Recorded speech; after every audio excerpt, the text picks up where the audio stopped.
இப்போ நீங்கள் வந்து கடவுளை அந்த வழிபடுறதை பற்றி சொன்னீங்கல்லம்மா. ஸோ இப்போ நிறைய பேர் வந்து கடவுளை கும்பிட்றோம், ஆனால் எப்படி கரெக்டாக நம்ம வழிபடணுன்ற அந்த முறை வந்து தெரியலை. ஸோ அதை பற்றி கொஞ்சம் சொல்ல முடியுமா, எப்படி கடவுளை வந்து வழிபடணும்னு? அவர் எதுவுமே கேட்கறது இல்லைம்மா. அதாவது நீ இதுதான் பண்ணணும், நீ எங்கா பட்டினி இருக்கணும், இது பண்ணணும்.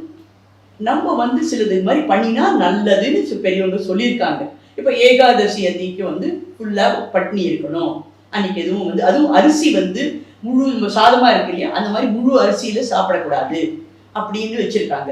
ஸோ இப்போ வந்து நிறைய பேரால் முடியறதில்லை. ஸோ என்ன, அதுலேருந்து கொஞ்சம் ரிலாக்ஸேஷன், ஃபுல் பட்டினி வேண்டாம், ஏதாவது ஒரு வேளை டிஃபன் மாதிரி எடுத்துக்கோங்க, கொஞ்சம் பழம் சாப்பிடுங்க அப்படிங்கிறாங்க. ஸோ மறுநாளைக்கு வந்து நீங்கள் பார்த்தீங்கன்னா ஏகாதசி பட்டினி இருக்கிறவங்க மறுநாளைக்கு துவாதசின்னு சொல்லுவாங்க. அன்னைக்கு காலையில் 6:30 மணிக்கெல்லாம் அவங்க சாப்பிடுவாங்க. நம்ம யோசிச்சு பாருங்க, நம்ம சாதாரண நாளில் நம்மளால 6 மணிக்கு வந்து ஒரு சாப்பாடு சாப்பிட முடியுமா? முடியாது. என்னடா இது, காலையில் காஃபி குடிப்போம், டீ குடிப்போம், ஏதோ ஒரு ஜூஸ் குடிக்கலாம், 6 மணிக்கெல்லாம் சாப்பிடா. ஏன்னா நம்ம சிஸ்டம் வந்து அதுக்கு அக்செப்ட் ஆகிடும்.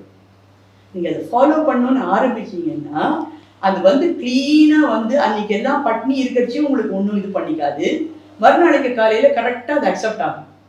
அண்ட் இன்னொன்று எதுக்காக அதை வந்து அதுவும் நான் சொன்னேன் பாருங்கள், நம்ம பழக்கங்கள் எல்லாம் ஹெல்த் இதுன்னு. ஸோ நம்ம எப்படியும் மிஷின் எல்லாம் ஒரு நாளைக்கு வந்து ஓவர் ஆயிலிங் பண்ணி ரெஸ்ட் கொடுக்குறோம் இல்லை.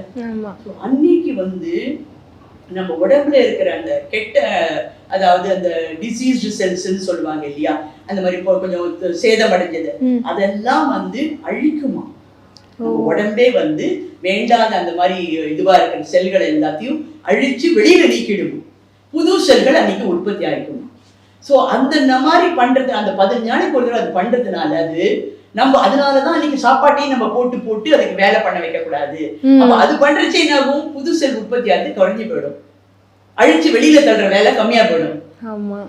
ஸோ அதனாலதான் ஹெல்த்னஸ் இது நல்லா இருந்தது, ஹெல்த்தியா இருந்ததுக்கு இதெல்லாம் ரீசன்.